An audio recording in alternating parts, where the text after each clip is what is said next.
Hey everybody, it's Jason Blaha here, and today I want to chat with you guys a little bit about, protein overfeeding, and it's something that I've brought up in podcasts, it's stuff I've brought up in the past. It's things I've discussed studies on. My friend Alex Leaf did a protein overfeeding study, and the issue with protein overfeeding is not that it doesn't work, it's that people won't do it. They simply will not do it. They feel it's unsustainable. They can't get that much protein in. They can't afford it. This is an issue even for clients of mine, and it's something that we have to have a conversation about. When everyone talks about lean gains, they talk about recompositioning. They talk about these things to the point where maybe calories aren't even that important because you'll recomp anyways if your programming is really good and you train hard. It's when we protein overfeed. But what people don't realize is how expensive it is and how hard it can be for people to sustain. Okay? Because again, palatability becomes a problem. Because when I say protein overfeeding, I don't mean eating 200 grams. I'm talking we're getting up to 1.5 or higher grams of protein per pound of body weight. In other words, like 300 grams of protein for a male who lifts is kind of your baseline for protein overfeeding. Okay, that's kind of your baseline, and you're probably going to want to go higher. So when you say this, people don't understand what it involves. Like if you're on a budget, you can't protein overfeed. And I think that's one of the biggest obstacles for people is they're either going to have to find really cheap protein that they can tolerate, but then they start looking at stuff like eggs, for example. But that's not going to work because if you're eating that many grams of protein from eggs, your fat intake is astronomically high. And then we're getting into the point where this is not going to work because now you're eating thousands of calories of fat. Okay, this is a problem. So that's one of the issues I've seen even with clients. And people say, yeah, but they can afford your coaching. Well, eating 400 grams of protein a day costs more than my coaching does. You see where we're going with this? Your diet will cost you more than my coaching by for some people a significant margin, because I charge $300 a month for coaching right now. Well, when people start doing the math and they realize what 400 grams of protein a day costs them, unless they're finding the cheapest, most bottom of the bucket protein sources they can find, for long, what's their protein running them? $600, $700 a month maybe. Depending upon where you live and what's available, particularly if they're eating buried protein. Like let's say they find really cheap chicken breasts and they can eat 3 pounds of chicken every day. Okay, fine. But what if you can't? But even then, what's the math on something like that? If you're paying $3 a pound, that's not, we're getting up to like $300 a month just for chicken. And that is, again, if you can tolerate that much chicken all day, every day, 7 days a week. Okay, that's a problem for protein overfeeding.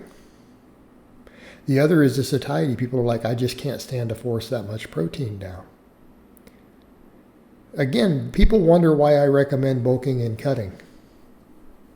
They wonder why. Maybe you should just slow bulk and then cut later. Because they're not going to protein overfeed like this.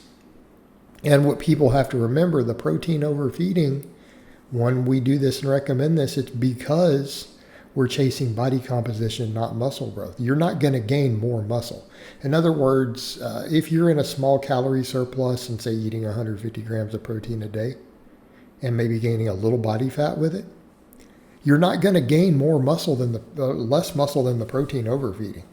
Okay, so if you go from that 150 or even 200 up to 400 grams a day trying to protein overfeed, you're not going to gain more muscle from the extra protein. It's going to slow or remove fat gain.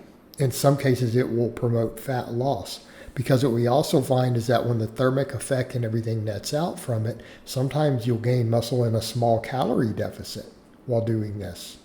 Okay.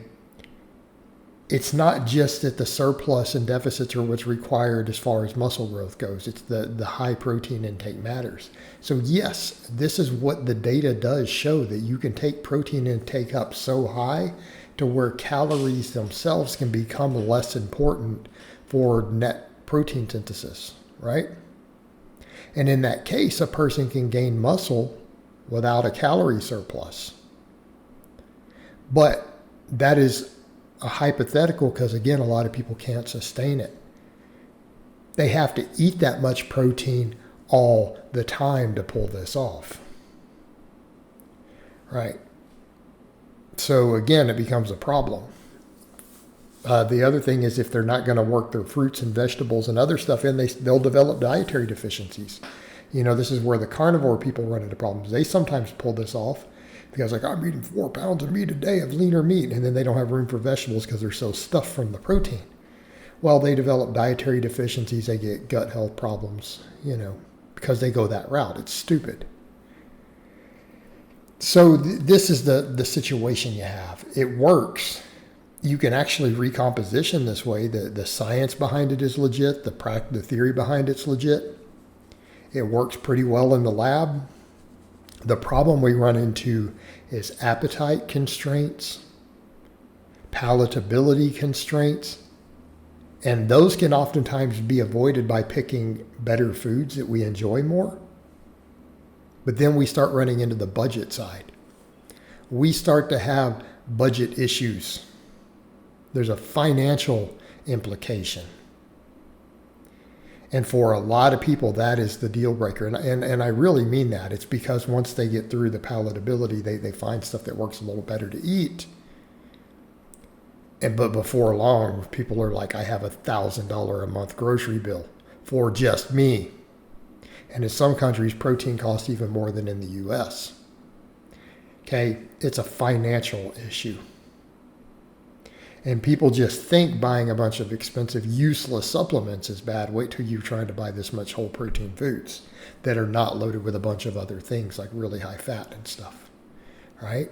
It's a budget issue. But I want to point out, if you will make yourself do it, if you have the budget for it, okay, it will work. People can recomposition even as non-novice lifters on this sort of approach. It can be done very successfully, but you have to be willing to do it. Your diet and your life has to revolve heavily around both protein and then also saying, hey man, I'm eating so much protein, I'm also going to need to get fiber and micronutrients and phytonutrients and stuff in, so I'm going to have to get my vegetables and other stuff. Okay. And it doesn't matter that a lot of the protein is converting to glucose. We're still getting all this anabolic effect and thermic effect. So I want to be clear, it does work, but people won't do it. All right, guys, but that's really all I have to say on that today. I hope it's been informative, and I'll talk to you guys next time.